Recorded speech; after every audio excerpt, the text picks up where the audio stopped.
Hello, welcome to the channel and welcome to this review video of Codex Imperial Knights and Codex Imperial Knights data cards that have been sent to me very kindly by GW free of charge for your reviewing pleasure. So I'm mainly going to stick to the book because the stuff that's on the cards is printed in the book, but I'll make a couple of references to them, tell you know what you get in the cards. So this is a rambling review. I'm going to start at the front of the book and work through it, going through bits that I like, that I feel I want to share. You may see occasional clouds of fur flying around because my cat is right here and she is very fussy at the moment and molting like a molter.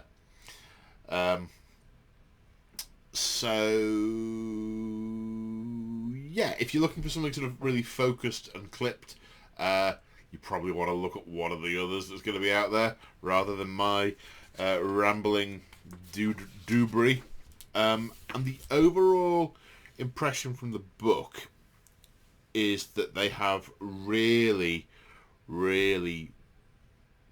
focused on the knightly aspect of the Imperial Knights and the Code of Honor and chivalry and all that good stuff. So they really have a kind of Bretonian feel to them. They have a sort of heraldic knight feel to them. There's a lot of talk about honor and titles and oaths and vows and yeah, that's definitely the feel of it. In the previous book, or previous incarnations of the army anyway, you had your Admech Knights and your non-Admech Knights. The Admech Knights were really Admechy and less knighty. That's gone away quite a bit. It's still here, but it takes a back seat. It is pretty much your knights are knights, you know, lance, shield, and you just have different flavours of them. So let us begin. So I'm going to read out a couple of the little vignettes because I like them. Through the smoke and fires and battle do the knights stride, pistons and servo motors groaning and thumping with every thunderous step. They stand tall and proud in the face of any enemy. The magnificent designs of their heraldry emblazoned over armour painted in shining bright colours for all to see. Their iron fields shimmer as enemy fire blasts ineffectively against them, creating a halo of holy light around these towering war engines. Shell, rocket and las beam ricochet harmlessly from their ionic barriers, and the knights march through it all without fear. Victory is what they seek, for themselves, for their household, for their emperor, and they shall have it. Within the mighty armoured shell, the noble pilot, a scion of a long bloodline whose members have mastered the use of their gigantic mechanical steeds over millennia, sits upon their throne mechanicum. Men and women of honour, chivalry, pride, as well as formidable warriors. By them are the knights' fearsome weapons directed. Just one of their number can annihilate countless foes and turn the tide of battle, and enemy hosts can an entire host can conquer star systems. I have to say, from reading this, and I want to say yesterday, I don't think it was yesterday, day before yesterday, I filmed the Chaos Knights Codex review. I think this book, if you just read the Chaos Knights book on its own, it's not quite as complete a background as this is what they were, now this is what they are. But that's a point for the other book, but having only read this one today, anyway. It's really nice artwork. A noble sat upon the throne mechanicum, that's a cool picture. I'd have that as a picture, that's cool. And lots of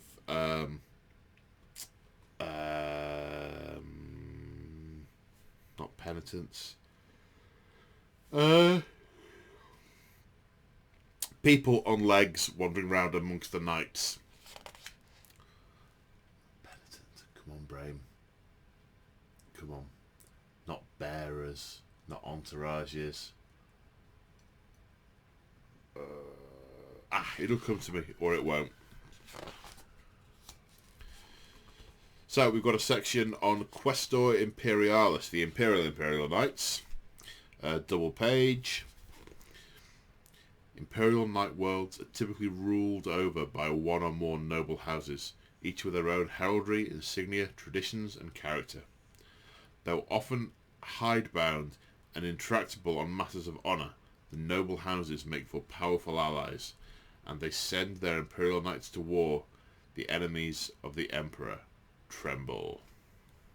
There's also some really nice artwork on here. It's only a little thing, but it's just of a pilot, and it's got what looks like it sat in the throne mechanicum with its eyes closed, and the way the throne mechanicum is portrayed, it looks like it's a chainmail coif running down the head. It's really cool. Another picture I have. Then we have the Questor Mechanicus, again a double page. Through mutual and binding oaths, the Adeptus Mechanicus have forged alliances with retainers. That was the word. Retainers. Sorry. Through mutual and binding oaths, the Adeptus Mechanicus have forged alliances with many knight worlds in return for technical aid and reciprocal protection. These Questor Mechanicus houses send forth their adamantine knight suits to honour any request made by their allies. So it makes it seem more of an ancient allegiance than a sort of religious "we are the Mechanicum" thing. Because the old Knights of the Cog was how that was portrayed previously. Flying. Then we've got a double page Night Worlds, the Imperium, which is cool. I love these maps where they've got the various worlds and it tells you what night shrines are on them, and you see some names and you go, oh, I wonder what they are. I wonder what Krag are, or Orestes, which I think is cool. It's also got what is interesting is it shows warp space. It shows the Eye of Terror, the Cicatrix Maledictum, and the Maelstrom in Ultimus Segmentum and Imperium Nihilus. But it's also got other warp space anomalies. Now, presumably these are ones that are appear in either novels that I haven't read yet, or in campaign books which I don't read. The reasons I don't read them are not because I don't want to see hear the story. It's other things. But there's loads. The Shroud, the Scourge Stars, the Hades Anomaly, the Somnium Stars, Malefactus, the Storm of the Emperor's Wrath, the Bleak Coil, the Eye of Terror, whatever that is, Siren's Storm. There's loads. It's a cool map. Oh, it's got Dark Mechanicum worlds on it as well. Now that's interesting. Fallen Forge world. Forge worlds. Yeah, cool.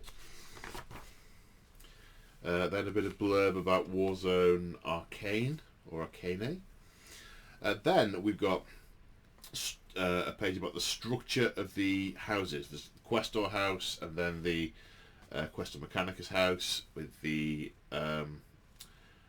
High Monarch, Barons and Knightly Vassals of a Questor Imperialis house. Then the Princeps, Baron, Baroness, and Knightly Vassals. So it's only the Princeps, so the title is really very different. Bit of blurb about them, which is nice. Then a section about the Knightly Heraldry and what goes where on the knights, which I like. things like the personal livery, house livery, imperial livery, where they each appear on a Questum Imperialis night, where things appear on Questum Mechanicus nights. Yeah, nice. Then we've got sections about each of the major named Forge Worlds, knightly houses. House Tyrannis, my particular favourite, because that's the one I've got. Honour the Forge, Honour the Primus Ordinus. Primus Ordinus. The Knights of House Tyrannis are true servants of the Machine God, and bear the honour of being the first of the knightly houses, for they were founded upon Mars itself centuries before any other. They knelt before the Emperor at the same time as the Martian Tech Magi signed the Treaty of Olympus Mons, which unified the Red Planet and Terra. It'll explode when a Stomper hits him, but that's another story. House Crast, crush the serpent. House Crast. Put my teeth in and start again. House Crast legend tells that the night world of Chrysalis, their world, was the first of its kind to be rediscovered at the outset of the Great Crusade. The nobles of that planet showed no hesitation in joining the Emperor, making House Crast one of the longest serving defenders of mankind's realm. It is a fact of which they remain rightfully proud. House Raven, honour inviolate, Colossi eternal. The Knights of House Raven seek vengeance above all else. Their numbers have been depleted. Their homeworld, Colossi, has been stolen away by some malevolent power. Now they spend every waking moment seeking out news of it and those responsible for its fall and vanishing. House Raven will not rest until their quest is done. House Volcker, for the gilded glory of the Omnissiah. House Volcker is regarded as one of the greater houses among those aligned with the Adeptus Mechanicus. Though its power is clearly visible when its knights stride the battlefield, guns blazing, the house is seen as being particularly reclusive and mysterious. It is a reputation the nobles of Volcker see no reason to amend, content to keep their ways, rituals and traditions out of the sight of outsiders. House Cadmus. They who are not our allies are our prey. Sounds kind of chaos, iconoclast nighty, but we'll gloss over that for now. Hailing from the heavily forested world of Eurasia, the nobles of Cadmus are fiercely independent and peerless monster hunters. Once aligned with the Forge world of Griffony 4, that planet's fall to the Tyranids of High Fleet Leviathan has freed the house from its obligations to the Tech Priest, and they have reasserted their identity. So, we're obligated to these guys, but the Tyranids just ate them. I'm going to call that a win. Off we go, pack up the suits, and let's go stomping. That's how the conversation went, although it was probably in binary.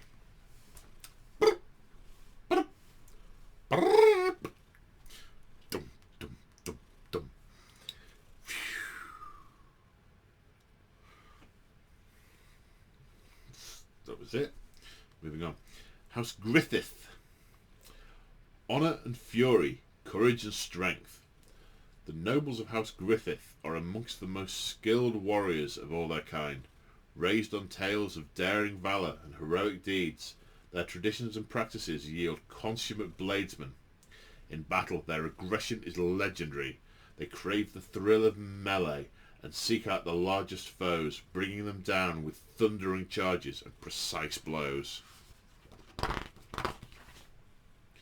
House Hawkshroud. I like the look of these. They're yellow and black and white. I don't know why I like the look of that. Bad mood? No. House Hawkshroud. No request for aid shall be denied. You see, that makes such good narrative thinking. We request aid! Oh, there we go. I need a pretext to get Imperial Knights into the into this campaign. Help! Done. Anyway, no house is more loyal to the Imperium than House Hawkshroud. Its mighty nobles always honour debts regardless of the cost or the odds. Valiant and steadfast all, they march out to war and lay down their lives to uphold past alliances, and their word is trusted to the end by those who fight beside them.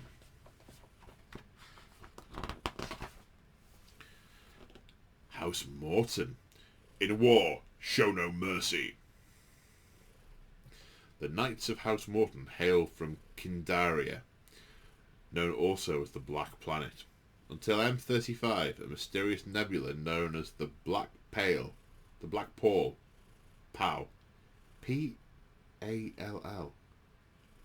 The Black Pall? That's the Black Pall, hid the planet from the rest of the galaxy.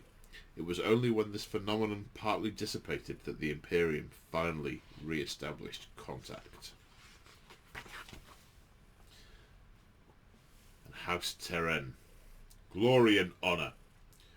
Hailing from the tropical world of Voltoris, the Knights of House Terran can trace their existence of their line back 15,000 years in a history replete with tales of valour, strength and glory. Over the ages they have earned countless battle honours, and it is widely believed that no one knight house exemplifies proud martial tradition greater than they. No, I've just realised my phone's not on silent. Put my phone on silent. Sorry, as you were. Free blades. Some nobles forsake their lineage to quest alone amongst the stars. They are cast out as exiles, or are the lone survivors of their house. Such warriors are known as free blades, and must carve out their own path to glory. Many quickly meet their end, upon a battlefield far from home and kin, their past deeds buried with them. Yet some prove themselves worthy of legend. Then a bit on Canis Rex. He's the character, the special character. Sir Hector, a free blade and pilot of the knight suit Canis Rex, is a gruff old noble, wise, courageous and dutiful. He is a warrior of formidable mental strength, as well as immense battlefield skill. He is the saviour of countless souls bound to slavery, and the death of countless followers of chaos. Dun, dun, dun. Then a really nice diorama with some really big buildings and knights running around them fighting chaos knights. Lots of pew pew bang bang. Full-size pictures of knights. House Terran.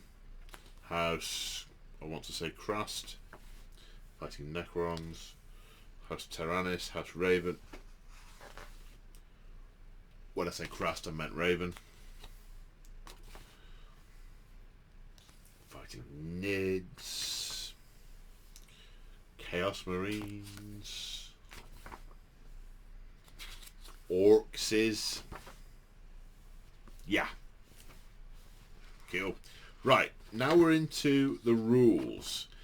Now, a lot of the feel of this book is very, very similar to the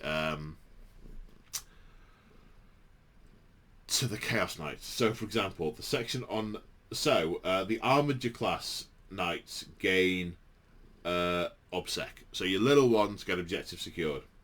Your Knight Lancers, one of them becomes a character, and depending on how many knights you've got, you get some command points back.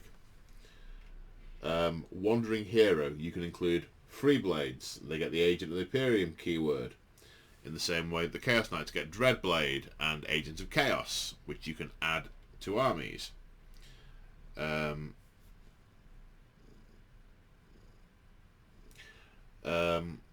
The Unyielding Knight, so models count as 5 purposes.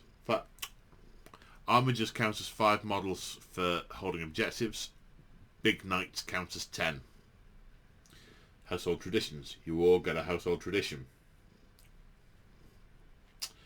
Then you have allegiance oaths. Then there's a wordy bit that's a lot of verbiage, but basically you can be either Questor Mechanicus or Questor Imperialis. Questor Mechanicus, the Sacristan Pledge. Those noble households that swear allegiance to the Adeptus Mechanicus preserve the mutual pledge that saw their night wars raised out of technical oblivion. Their failing knight suits were restored and arcane knowledge granted to the formative Sacristan orders. Sacristan raised them to a holy perfection of function. Add 1 to wounds characteristic of a model with this oath. Add 2 if it's a Titanic. So your armigers get 1, your big knights get 2 wounds. At the start of each of your command phases, each knight regains a wound. Then your Questor Imperialis, the Vow of Honor. These noble households pledged their undying allegiance to the Emperor and swore to defend the Imperium with neither question nor hesitation. In the millennia since, their knights have endured hardships and fought monstrous foes in fulfillment of those ancient oaths. Add 1 to advance and charge rolls. Every time an advance or charge roll is made, you can ignore any or all modifiers to the roll. Each time it makes a pile-in or consolidation move, it moves an additional 1 inch. Then we have the individual knightly households, and there's a nice thing. There's a pennant of the household heraldry, like a hanging flag, and it's got the different bits of heraldry on them, which I like. I like that a lot. It looks really cool. So I won't go through all of them because they've got their special rules. They've got a stratagem. They've got a warlord trait and a relic. I'll pick and choose as I go through. So House Terran. The Knights of House Terran have earned countless battle honours over the ages. Their house's storied history is replete with tales of honour, strength and glory in battles fought from one side of the galaxy to the other. Some may say the tedium of their daily life at Furian Peak only encourages them to campaign away from their home planet.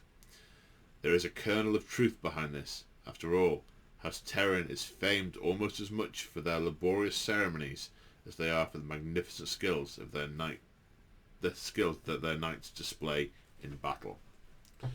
So, the Imperialis. The household tradition is gallant warriors. Every time you advance or charge, roll an extra d6 and discard one of the dice results. Ouch! Excuse me, thirsty. Stratagem, glory and honour. Pick a knight, +1 to attack, plus 1 attack, +1 to hit in melee. Warlord trait, reroll advance and charge. Relic is a special rapid fire battle cannon. House Griffith. The Knights of House Griffith are a fierce and proud warrior caste who value courage and skill at arms above all else. Duels of honour are commonplace among Griffith's hot-headed knights. A regular jousting tourney, a field of adamantine, dictates the standings of each family in society. A knight can be preeminent one day, but overshadowed the next, should one of their rivals emerge triumphant. So also in Imperialis, household tradition, glory of the charge. Each time a model of this tradition fights, if it made a charge move or was charged or heroically intervened, +1 attack. Stratagem, Dragon Slayer.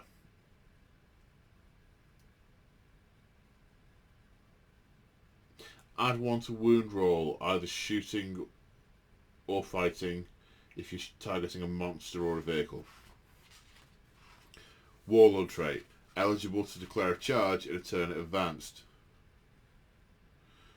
Relic, Mark of the Lance, is a mortal wound when you charge thingy. House Cadmus.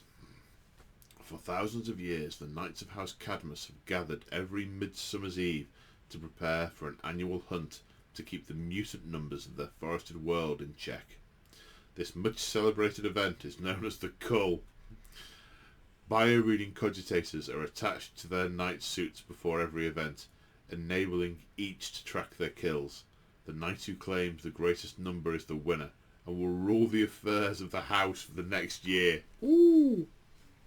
Might is right. Again, it's an Imperialis. Household tradition. Hunters of the foe.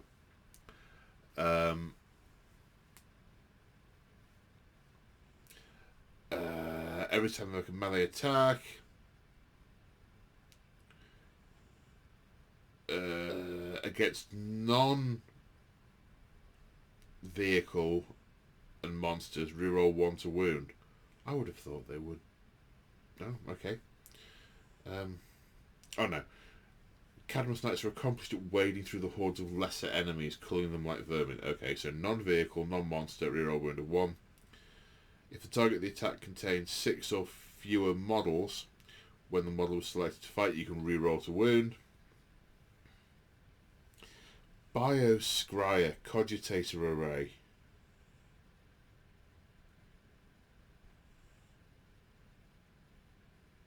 This is shooting at things that have turned up as reinforcements. Warlord trait, -1 damage. Relic, no cover against shooting. Hawkshroud. To the Knights of Hawkshroud, honour is the single most important virtue of all. So essential to their way of life is the esteem and reputation of their house that Hawkshroud's Knights will honour almost any call to arms from those who have earned their loyalty or respect. It is for this reason that, at any given time, almost all of House Hawkshroud's Knights are away on campaigns to uphold past alliances. Okay, Imperialis again. Household tradition. Oathkeepers. Considered to have double the wounds for the purposes of damage.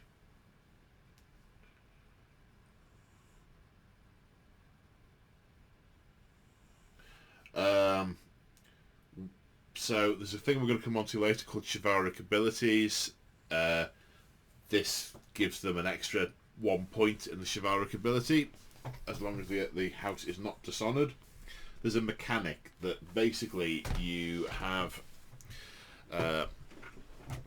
oaths. You take it that you pick some oaths, and if you manage to do the thing, you gain points. If you do the bad thing, each oath's got a good thing and a bad thing. You do the good thing, you gain points. You do the bad thing, you lose points. The total number of points you've got determines what abilities you activate. It's quite an interesting mechanic. Bit of housekeeping. Be interested to see how it plays. I'm having a game with these soon. Yes, I am.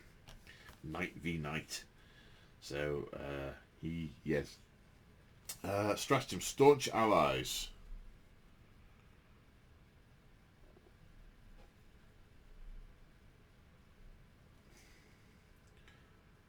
Okay. You can heroically intervene if you're within 12 inches of the enemy, and you move d6 plus 6. Ah! Oh! Ho, ho, ho, ho. These are nice. Warlord trait, Duty of the Forsworn. Oh, start the battle, pick an enemy unit. Warlord gets +1 to hit against them in melee. The Angel's Grace looks like it's a wound shrugger. House Morton. House Morton was not reunited with the Imperium until M35. For as long as 20 millennia, its knights stood firm against the countless horrors and brutes that dwelt in the forest of its world, Kimidaria, alone. It was a mysterious phenomenon known as the Black Pall. I'm still not convinced I'm saying that right. P-A-L-L. Pall. Paul? which isolated Kimandria from the rest of the galaxy for so long, and House Morton has ever been grateful for it, believing that in their isolation they were forced to become strong. It's Imperialis. Close quarter killers. Reroll hit rolls of 1 in melee. Stratagem, Slayer of Shadows.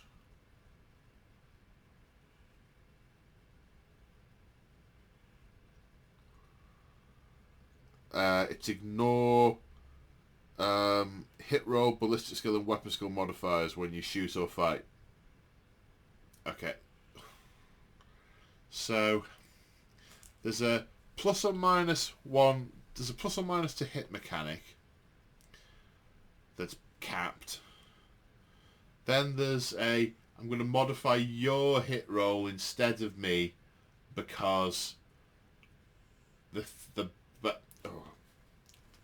I'm not going to get started on that. Don't get started on that. Leave it alone.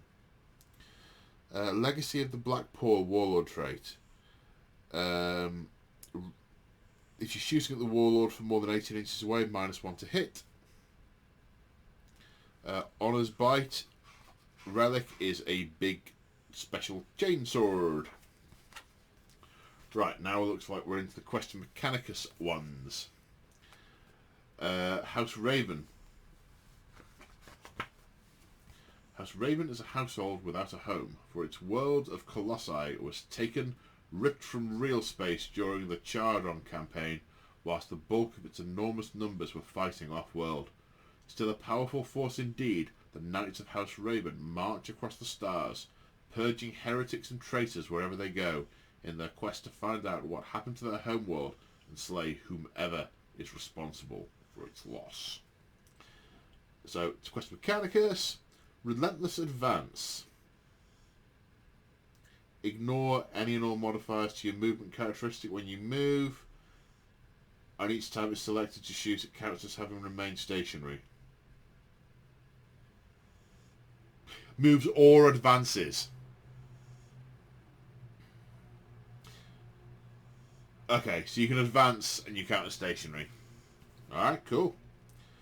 Order of Companions. Before the battle, select a knight, gains the ability Order of Companions. You can use this a number of times depending on the size of the battle. Each time this model is selected to shoot or fight, you can reroll 1 hit roll, 1 wound roll, or 1 damage roll when resolving that model's attacks. That's good. It's something to forget when you're playing. I like that. House Tyrannis. Saki much? Yes, please. The first of the noble houses to be established was that of House Tyrannis. This truly ancient house predates any other by many hundreds of years, for it was the first founded on Mars during the Age of Terror.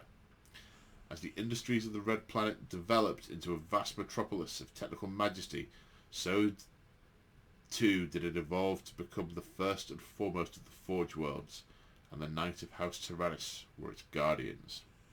So, Question Mechanicus. Omnissiah's Grace, shrugging wounds on a 6+. Stratagem, Our Darkest Hour, potentially get back up when you're dead. Warlord Trait.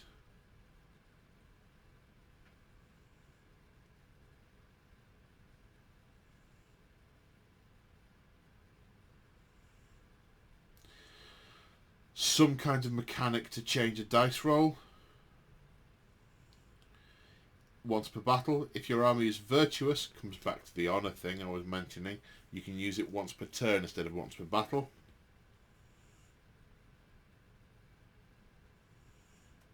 Okay, so if you're rolling a d6 or a d3, then once per battle, it's specifically for an advance roll, hit roll, wound roll, damage roll, charge roll, or saving throw. You can change the result of the dice to max, basically. Relic, Fury of Mars. Select a Maltagun. It's a better Maltagun. House Krast. The Night World of Crisis. Home to House Krast was the first of its kind to be rediscovered during the Great Crusade. All of the noble houses of the planet were rearmed and resupplied by Mars, and the nobles of House Krast swiftly joined Imperial Crusade fleets. In their absence, Crisis was stormed by the forces of the arch-enemy, the War Master Horus. The planet was devastated, and all the other houses wiped out. Ever since, House Krast has fought the forces of chaos with extreme prejudice.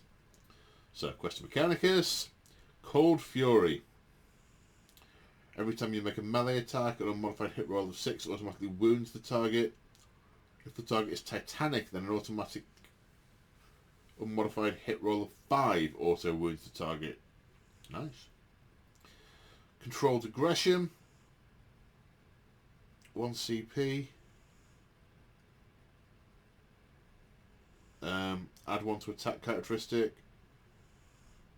Improve the armor penetration of your weapon by 1. Warlord Trait, First Knight. Improve your weapon skill by 1. At the end of your command phase, if your army is honoured, you can select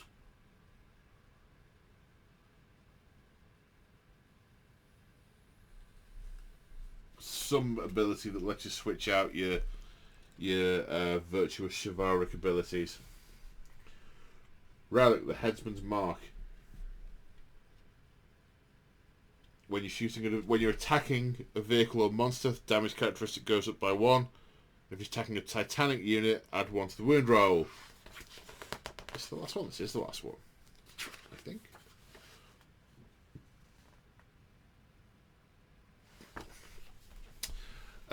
House Volcker. The Knights of House Volcker are reclusive and mysterious. They hail from Aurora's 4, a mineral-rich world surrounded by asteroid belts and other planets, all similarly possessing vast quantities of natural resources. The Forge world of Belus Prime was established to exploit all of these, and its tech magi share a close bond with the Knights of House Volcker.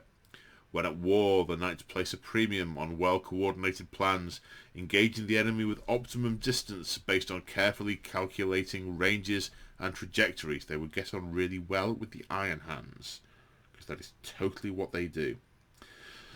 Questa Mechanicus. Ooh, what do they look like? Are they pretty? House Volcker. Come on. Terran, no. We've got Free Blades. I want to know what colour the paintwork is on House Volcker. House Volcker. Sort of red and grey.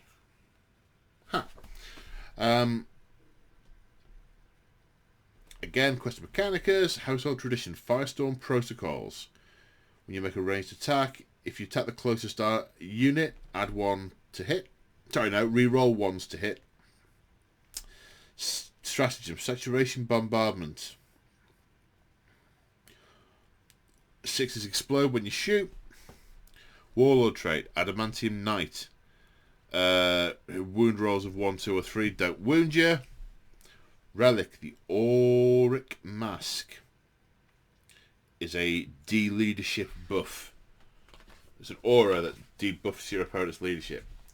Right, then you've got the noble households, and it's basically Imperialis and Mechanicus traditions and Freeblade martial traditions, and you get to... so this is how you make your own knightly house, and also what you give to your Freeblades. They have their own set. Can a Freeblade take one of the regular ones?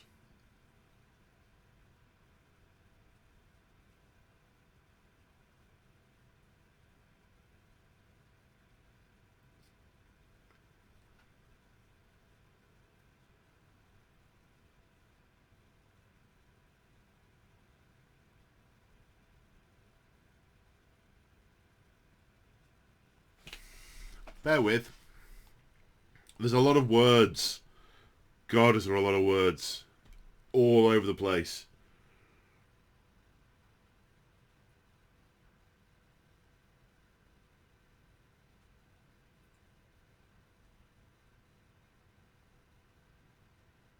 Right, so an Imperialis unit has to take an Imperialis tradition, natch. A Mechanicus has to take a Mechanicus tradition, natch.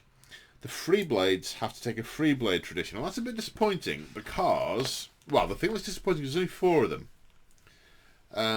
Because you can have a Freeblade that was a Mechanicus, that was, unless I'm reading it wrong, I don't think I am though. There's only 4. Last of their line, Mysterious Guardian, Peerless Warrior, or Mythic Hero. And you can't duplicate. So, can you have more than 4 Dreadblades in an army?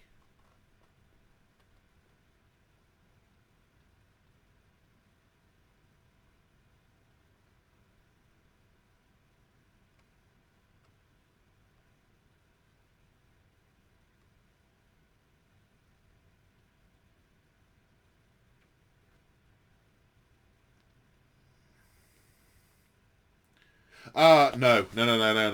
So you can take a Freeblade if you want to. So if you want to do Last of Their Line, Mysterious Guardian, Mythic Hero, but you can take them from the other households. Good. I did read it wrong. That is good, because I prefer this. What I now know it to be. So there's what? 1, 2, 3, 4, 5, 6. So there's 15 different ones. And they all have to be unique in a Freeblade army. Nice. Like that. Okay, stratagems. 2 double pages, so 4 pages of stratagems. Similar to the...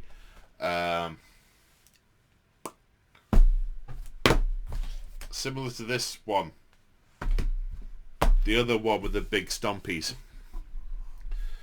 So, what have we got?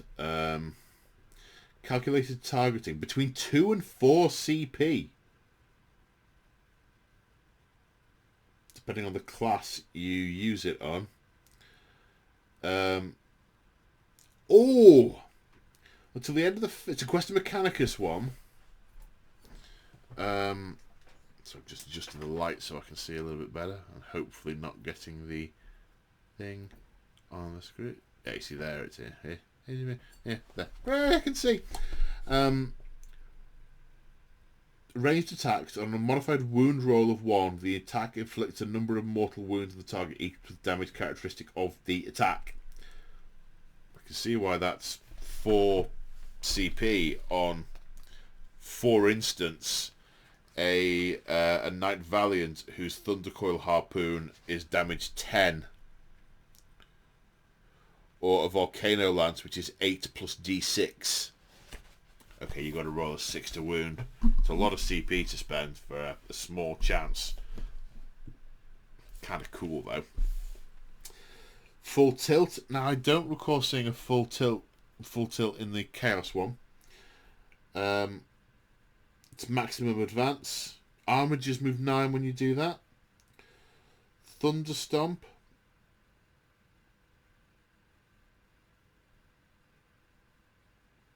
-1 to hit, but when you hit the target, you do two mortal wounds against non-vehicle or monster or character units. It's a bit of a cop-out character being on there. It's just so you can't stand on your opponent's infantry character, which you totally should be able to do. Don't like that. That's a competitive thing. That I think I should be disregarding that. Yeah, suffers 2 mortal wounds with attack secret sense. The idea is you can get your foot down on a couple of things rather than just one. Impetuous Glory. Armiger. 6 exploded melee. Linebreaker. Questa Imperialis. Consolidate 6 rather than 3.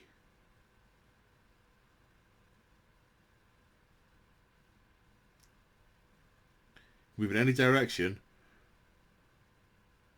provided it ends with an engagement range of an enemy model or at least 3 inches closer to your opponent's battlefield edge. Martial Prowess. Imperial Knight Vehicle? Is selected as the target for an attack. I suppose it's so you can't use it on scenery.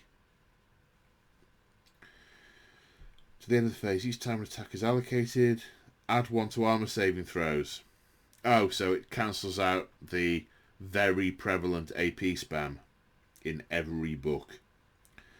Pack Tactics.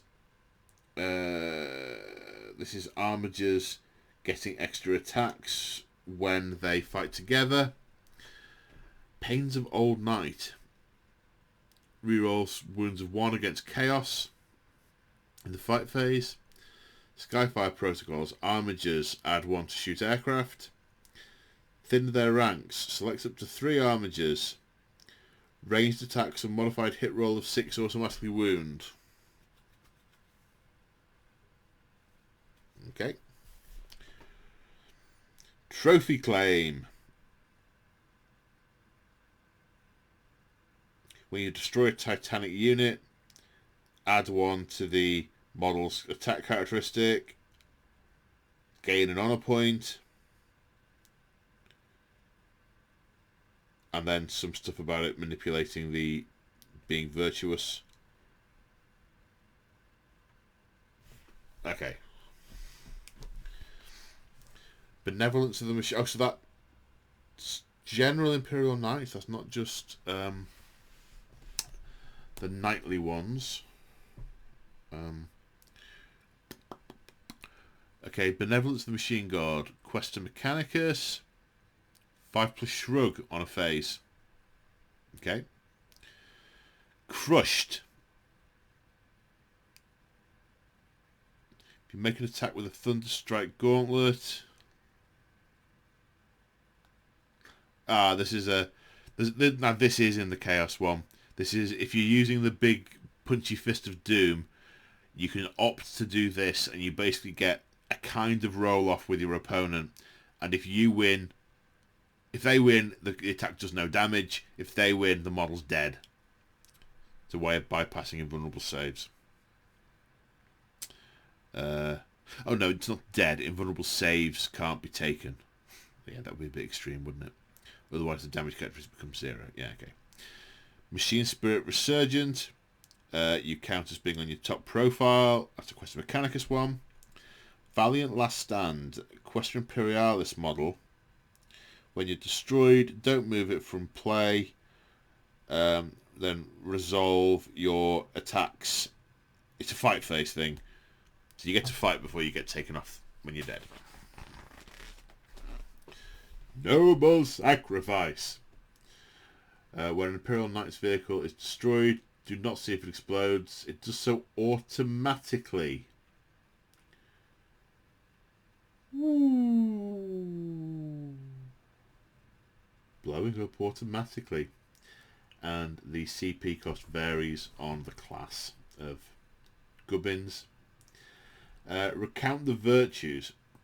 Use the stratagem at the start of your phase other than your command phase. Select 1 mentor unit from your army that has not recounted a teaching this turn. The model can recount 1 teaching that's not already been recounted by a friendly model this turn. The teaching is automatically inspiring. Do not roll. Right, so mentor knights are basically priests, like they're chaplains. So you get on a 3+, you're inspiring to a nearby unit. It's the chaplain mechanic. So if you haven't done it in your command phase, you can leave it till later on in the turn if you're undecided as to which to actually do. And then you can use the command point to auto put it into play. I guess that could work situationally. Or if you wanted to be guaranteed to get it, you'd have to roll. Survivors of Strife. Armiger. Modified wound rolls of 1, 2, or 3. Don't wound. Heirlooms of the Household. Gain a relic. Knight Baron. Gain the character keyword. Revered Paragon. Generate a Warlord Trait. Enacting Charge.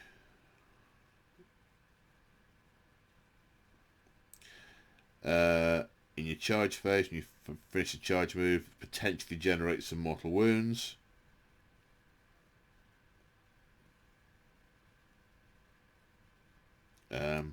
Squire's Duty. Armiger. Still shoot and charge if you fell back. Flanking manoeuvres. Select up to 2 armigers. They go into... If you're within 6 inches of the edge of the battlefield, they go into strategic reserve. Basically, you can run off and outflank the enemy. Stormstriders.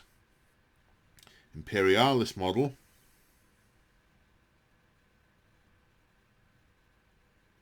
Oh, run across enemy models and do mortal wounds to them. Defiant Fury. Imperial Knight character.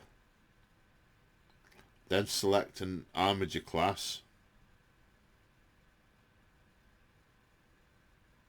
What? Incensed by those who dare to harm their noble lords, the squire of this house lets their righteous wrath invigorate them. Okay. So the gist of this appears to be if someone shoots at a big knight, the little knight gets angry and can shoot them. There's a lot of words that make that hard to work out. Point blank barrage. Imperial Knight enables it to fire its blast weapons against models in engagement range with it. If you do that, you take mortal wounds on a roll of 1. Yep. Chain sweep. Reroll to hit when you're sweeping with your sword.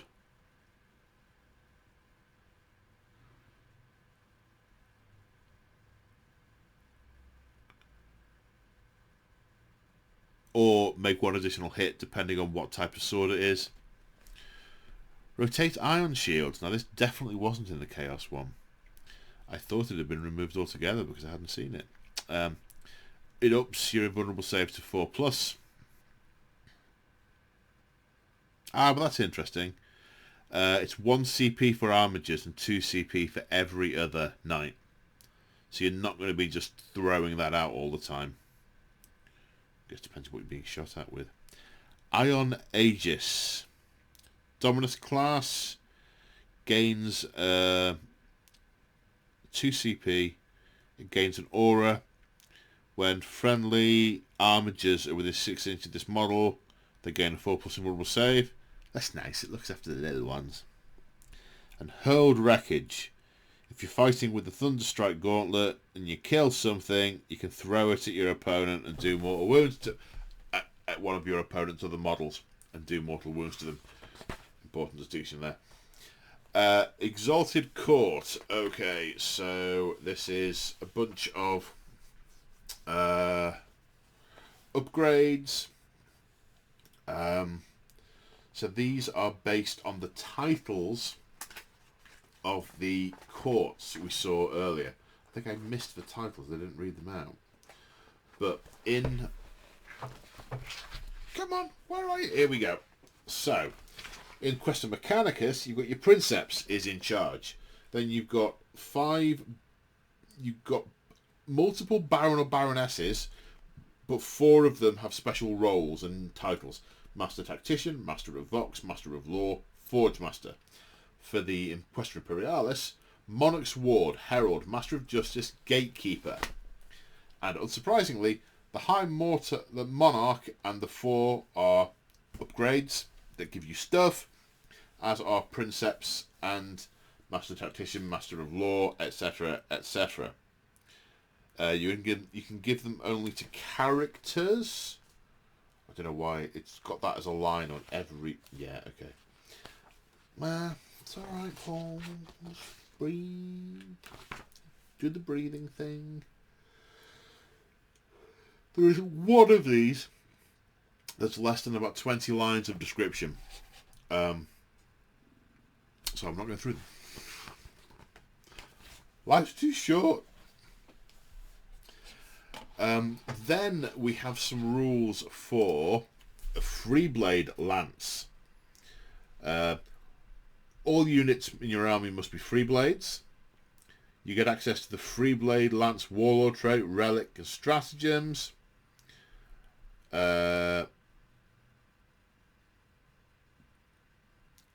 Indomitable Heroes. In each of your command phase... so there's a couple of special rules with them as well, then.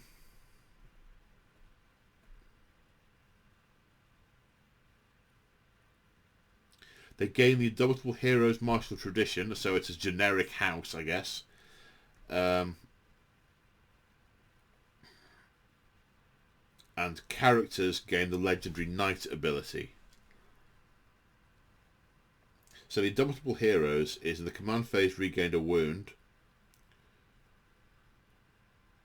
Each time you advance or charge, ignore all modifiers to the roll, to the advance or the charge. And then the Free Blade Knight, the legendary Knight, is becoming a character. So you've got a little bit of Mechanicus and a little bit of Imperium in that. Only one Warlord trait, Echoes from the Past.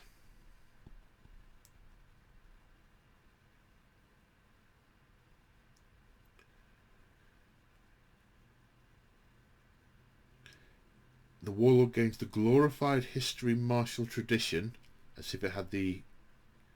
or the fealty to the Cog martial tradition. Okay. Where? What did I miss? Oh, right, yes. They're the special abilities. So they gain extra abilities. Relic, Bringer of Justice, is a special chainsword. Stratagems. Brothers and sisters in burden. Using your command phase, if your army is dishonoured, select a Free Blade character. Has the following ability. Brothers and sisters in burden, aura. When a friendly lance model is within 12 inches of this character, the honoured chivalric ability you selected becomes active. Means that different chivalric abilities... Okay, it's a way of tinkering around with those abilities. Strength from Exile. If you're more than 12 inches away from friendly models, you can reroll hit rolls of 1 and wound rolls of 1. Favoured Knight lets you become a Free Blade Lance character. Deeds of Legend.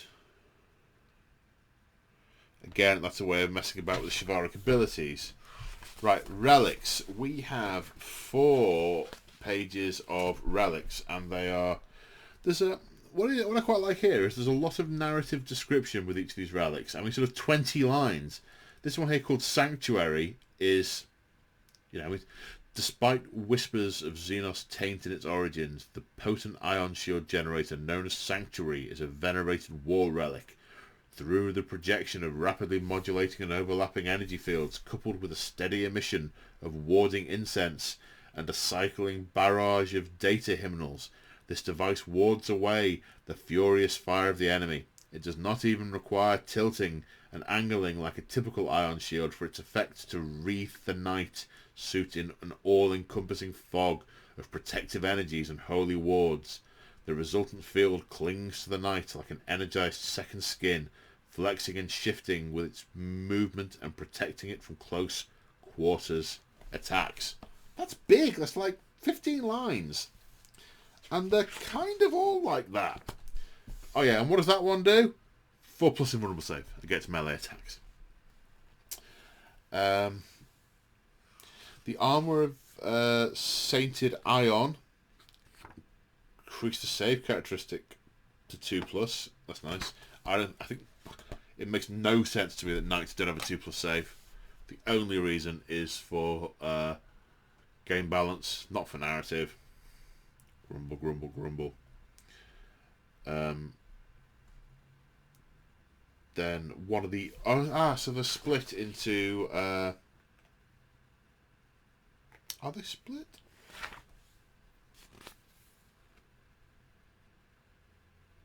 No, they're not split. Some of them say which type of knight they can go on. Mentor's Seal, Knight Preceptor only. The bearer knows one additional teaching from the nightly teachings. Every time the bearer recounts the teaching, add one to the roll to see if the teaching is inspiring. Okay. I'm not going to go through all those. There's loads. Warlord Traits. We'll do a few. Cunning Commander. Gain a CP when you roll a 5 to start the command phase. Iron Bulwark. Has a 4+ invulnerable save against ranged attacks. Landstrider. Add 2 inches to the move characteristic. When you advance, treat a 1 and 2 as a 3 instead. When you charge, treat each dice that's a 1 or a 2 as a 3 instead. Ooh, stingy. Nightly teachings. So these are your prayers. Well, they're not. They're teachings that you can. Basically, they apply to armigers. I think. Affects armiger. Affects armiger. Affects armiger. Yeah. So it's bringing up the little ones. Virtue of Courage, Aura. While it's inspiring, a model within 6 inches of its mentor makes a melee attack, a modified roll of 6. It scores 1 additional hit. No, it's not a melee attack, it's just an attack. The Folly of Mercy. Armiger classes within 12 inches can perform an action and make a normal move and shoot without the action failing. Standard priesty type stuff. Then we have match play and Crusade rules, which I'm going to skippity skip past because I'm me. Then we're on to the data sheets. Well, there's some rules before the data sheets.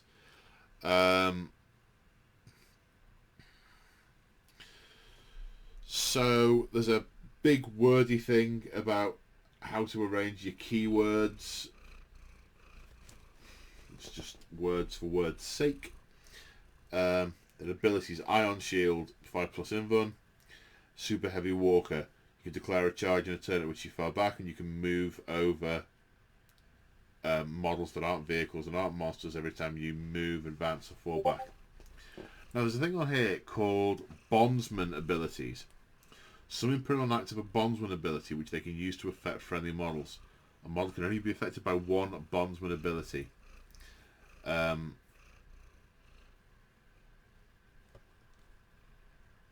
new ability replaces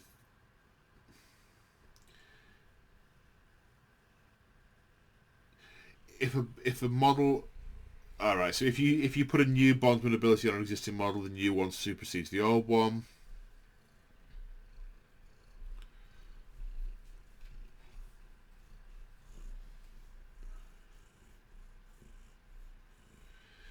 If you're a bondsman, if you're an armiger and you're being affected, this is where it gets a bit complicated, and you're being affected by a bondsman ability, if the army is either honoured or virtuous, hold that thought, then you suffer -1 damage when you take damage. Oh, it's summarised at the bottom. The only place in the whole book where there's all the verbiage and then there's a very brief verbatim summary at the bottom. Okay. Right. Now we have a 2-page thing called the Code Chivalric. When you make your army list, this isn't a pick at the start of the game. It's when you make the army list, you've got to choose 2 oaths. I don't see the... It seems a bit odd to me because most people I know just say, oh, I'm just going to change my list before we start playing. I guess that's a tournament thing, I suppose. If you write, yes, it will be, of course. If you submit your list for a tournament, so you won't be able to change it. You pick 2 oaths. And each oath has a pledge and a troth. Then it also has an honoured ability and a virtuous ability.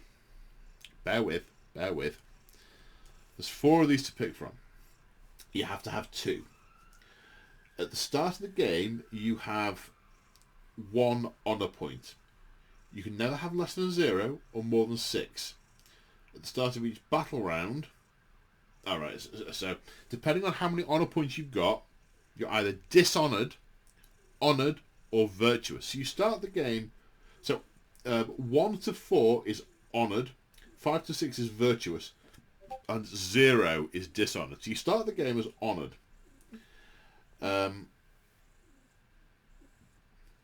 When you're honoured, the honoured abilities of your 2 oaths apply. If you are virtuous, the virtuous and honoured abilities of your 2 oaths apply to the army. If you're dishonoured, none of them apply. And it's a per battle round, so it doesn't seem they won't change in the middle of a round if you gain more honour. It's per battle round.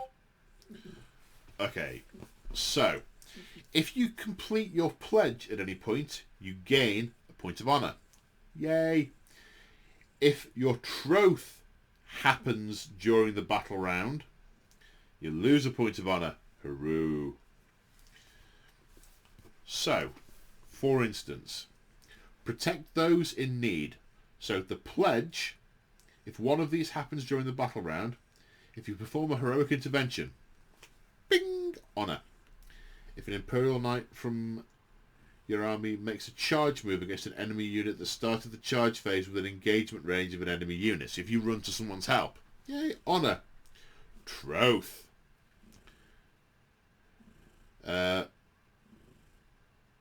If an Imperial Knight from your army was eligible to declare a heroic intervention, but failed to do so, boom. If you were able to charge an enemy unit that was... If you left someone to fight on their own and didn't jump in and you were eligible to, bang. The honoured ability, Selfless Heroes. Model is eligible to perform heroic interventions as if it was a character. Virtuous ability. If the model has a Bondsman ability, you can use it 1 additional time in each of your command phases. So double Bondsman. What else do we have? Should I go through all of them? Refuse no challenge. At the end of each battle round, if 2 or more enemy units have been destroyed by melee attacks made by the Imperial Knights units from your army, then gain 1 honour point. Bing! The Troth. If any Imperial Knights units from your army fall back during a battle round, then at the end of the battle round you lose an honour point. Bong. Honoured ability. Noble Display.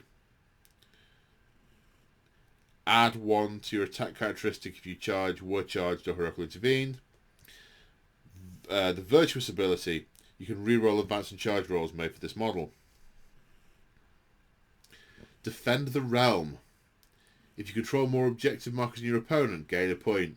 If you control fewer than your opponent, lose a point. Start the command phase. You gain an additional CP. So you gain 2 for it being...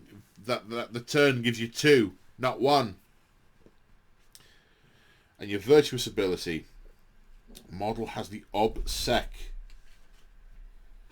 rule. And if it already has the OBSEC rule, it counts as an extra 3 models. Lay low the tyrants. If an Imperial Knight's model from your army destroyed 1 or more Warlord character, monster, or vehicle units with a melee attack, gain an honour point. If less than 2 enemy units have been destroyed by attacks made by your Imperial Knights during the battle round, lose an honour point. Honoured ability. Each time it's selected to shoot or fight, you can reroll 1 hit or 1 wound roll. Virtuous ability. Martial Legacy. Once per battle round, when you make an advance roll, hit roll, wound roll, or saving roll, you can treat the result as a 6. So we saw earlier a few abilities that let you manipulate these and put different honoured abilities or virtuous abilities into play.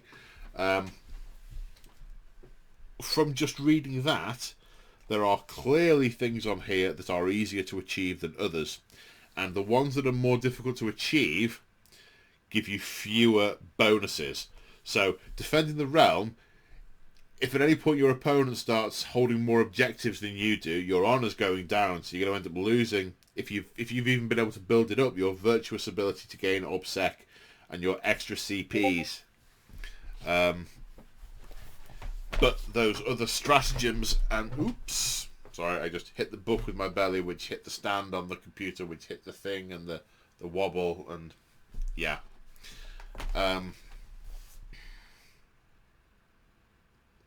Interesting. Interesting. I kind of like that. So you can pick easy ones. So if you pick Refuse No Challenge, just don't fall back and you won't lose any honour.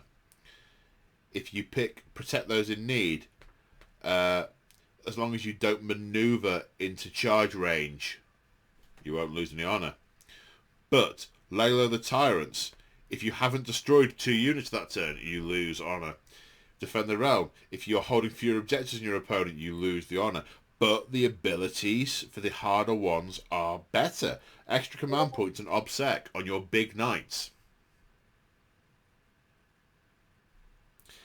Dice results count as a 6. Re-rolling dice. Yeah, nice. Okay, so we are on to the stats of the Knight themselves. So there's still just 2 Armiger variants in here. The Chaos book has gained new War Dog variants, basically Armigers, but there's just still the 2 variants in here where you've either got the 2 Armiger autocannons or the Thermal Spear and the chain, the Reaper Chain Cleaver. Also, you set them up as a squadron, and then they become individual models from that point. They're 12 wounds, toughness 7, 4 attacks, 3+ save on both variants. The Thermal Spear is heavy 2, 9 -4 d6, and an extra 2 if you're in half range.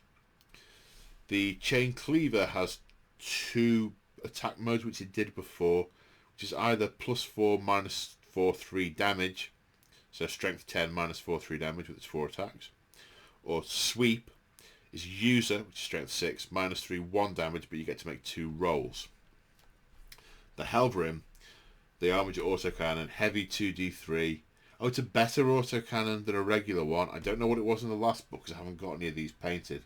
But it's strength 7, -2, 3 damage. That's nice. Okay, then we have Knight Errant, Knight Warden, Knight Crusader, and Knight Gallant, and Knight Paladin. Now, from the Chaos book, they all have different abilities that affect nearby armigers, and these are the same as well. And they are the Bondsman Abilities. So, Knight Errant. Errant's duty. You put it on an armiger within 12 inches. The armiger is able to charge in a turn at advance, and you add 1 to advance and charge rolls for that armiger. So the Errant, the Thermal Cannon is heavy 2d3, strength 9, -4, d6 +2 damage, or +4 if you're in half range, and is a blast weapon. The Reaper Chainsword is +6, making it 14, -4, 6 damage. If you strike, if you sweep, it's User, which is strength 8, -3, 2 damage, but you make 3 hit rolls instead of 1, so that would be 12 attacks. That's what you want for marine killing.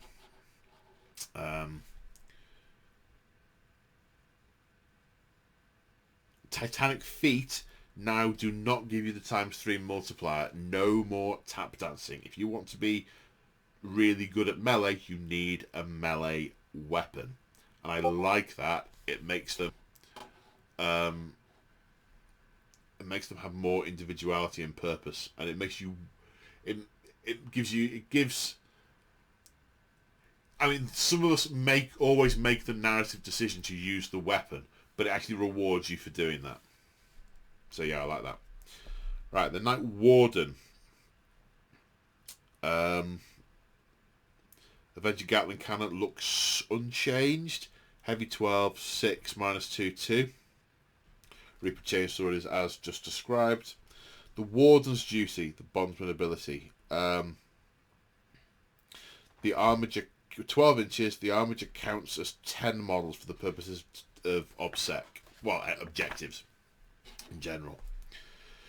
Knight Crusade. Now what I can see as I'm going through here is I can see the pictures have got the Carapace Weapons on, and none of the profiles list out the Carapace Weapons. But yet there's 3 inches of empty space at the bottom of the page. Would it have been that hard to extend it a little bit and put all 3 of the Carapace Weapons on, so I don't have to look in the back of the book whenever I want to fire them? Sorry, I got a bit of... I think I'm okay now.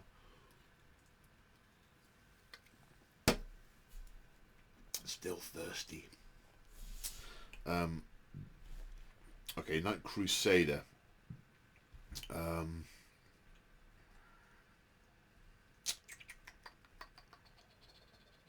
Crusader's Duty is the Bondsman Ability. 12 inches, increase the model's ballistic skill by 1. Yeah, the Crusader is the shooty one.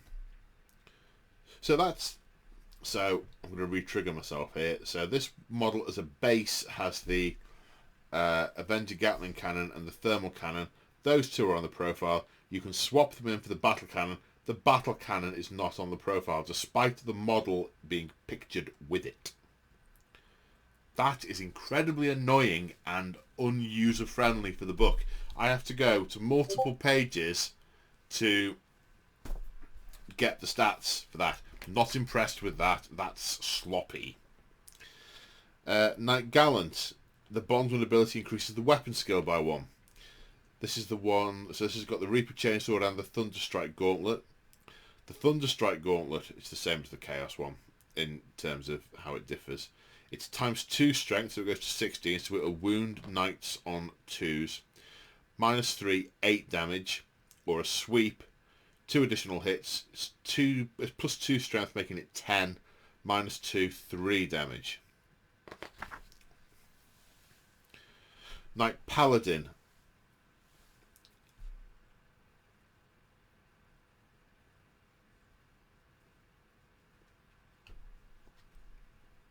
That's interesting. Ooh, Lemmy, you're walking on the book. The Paladin has...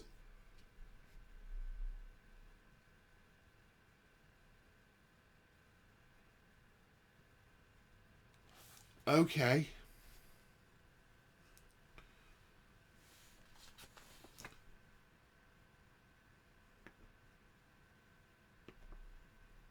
Okay, so they've drawn a distinction. It looks like they're just the weapons that are standard and non-optional are the ones that get put on here, despite all the empty space at the bottom of the page. Oh well. I mean, they could have even put it as optional weapons as a separate section. Yeah, never mind. So I'm confused because it says on here, Questoris Cognis Heavy Stubber, Questoris Iron Hail Heavy Stubber, and I'm like, they've got 2 types of stubber on here. Long story short, if it's a Questoris Knight, if it's a Mechanicum Knight, it gets a Cognis Stubber. If it's not, it gets an Iron Hail. The Cognis is Assault 4. The Iron Hail is Heavy 4, but better AP.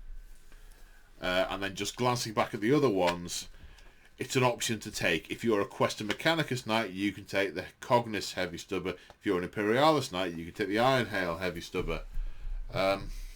Okay.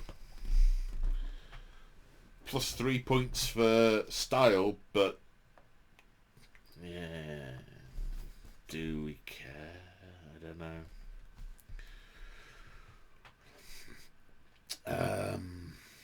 Paladin's Duty. Within 12 inches, whenever you make an attack, reroll hit rolls and wound rolls of 1. Because the Paladin's the... Paladin's just sort of in between you one, isn't it? It shoots and punches. So that's your general buff. Then you got the Knight Castellan and the Knight Valiant. Knight Castellan, 28 wounds, 2+ save.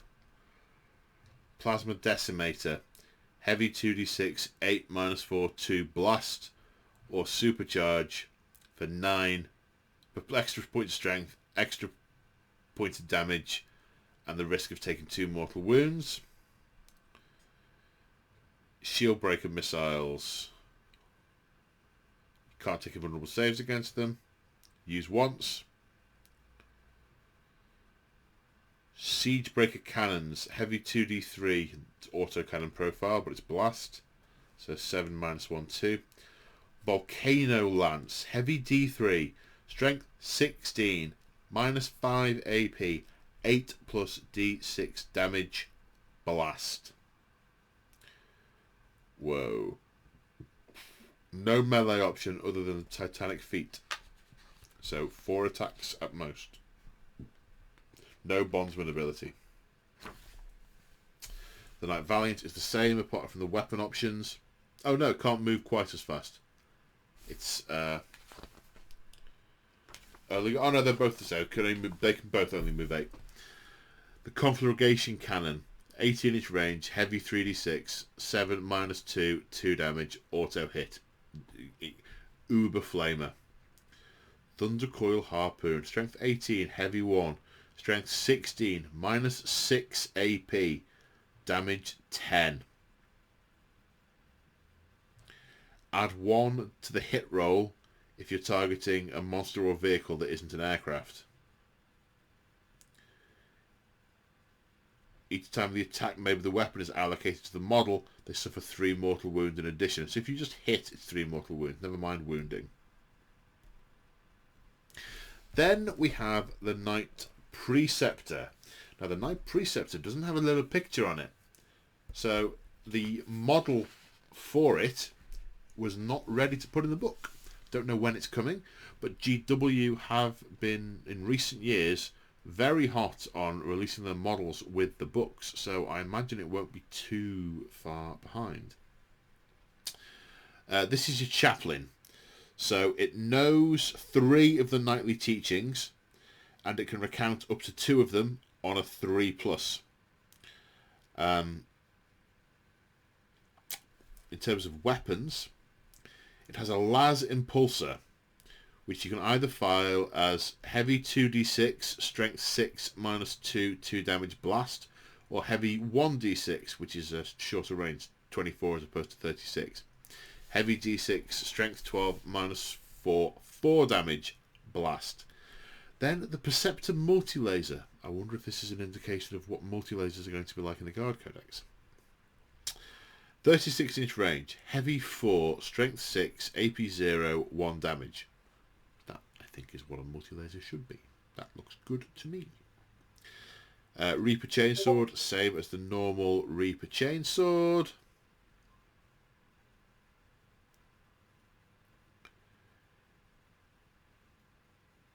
And that's your lot.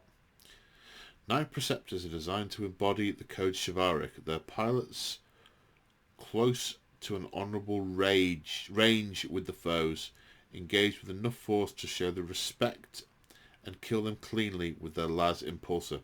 Typically grizzled veteran pilot these knights and set an example for their younger comrades by hunting down the largest and most fearsome enemies.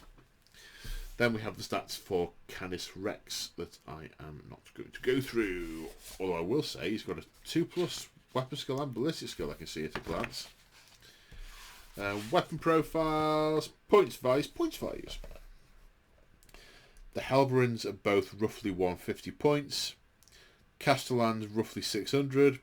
Crusader roughly 500. Errant 425. Gallant 400, Paladin 425, Preceptor 425, Valiant 600, Warden 435.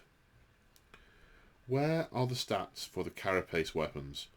The Ironstorm Missile Pod, the Storm Spear Rocket Pod, and the Twin Icarus Cannon. Hidden away. Ironstorm Missile Pod. Heavy D6, blast, 5 minus 1, 2. Can avoid line of sight.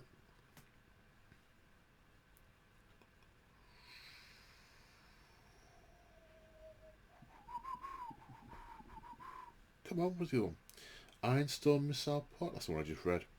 Storm Spear Rocket Pod. Heavy 3, 8 minus 2 D6. Ouchie. Crack missiles.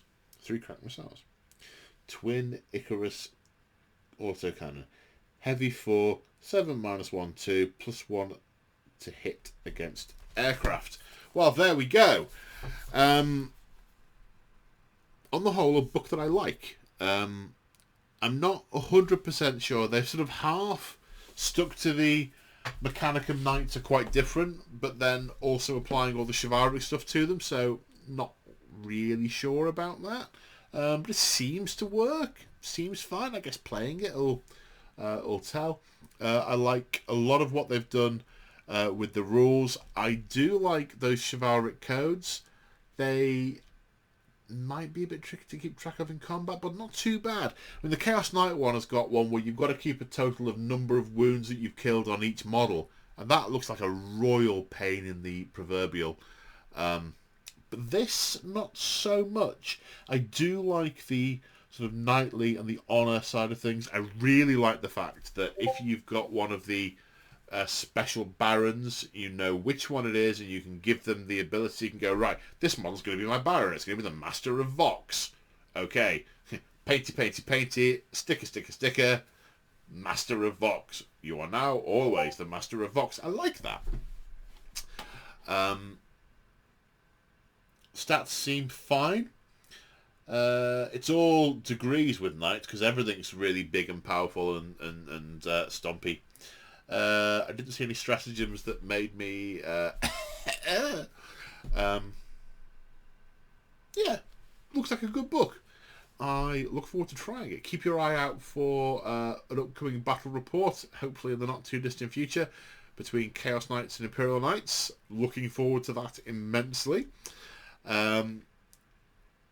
Big shout out to my channel members and followers for your ongoing support. You guys are awesome. If you want to follow me, if you want to support me, check out channel memberships. They give you access to our community Discord and to my exclusive content, which is battle reports, hobby vlogs, painting videos, all sorts. 40k, AOS, and a bit of flyy, Daka, planey, Aeronautica Imperialis. If you're about to rush out and buy a bunch of Imperial Knights, consider using my affiliate link and going to Element Games, because if you click on my affiliate link when you go and shop, it tells them that you've come from me and I get commission. There's also a code in there that you can use to get extra crystals, which is store credit, and it gives me some as well. So a win-win. So you can consider that if you wanted to support me. Other than that, take care everyone, and I will see you in the next one. Bye for now.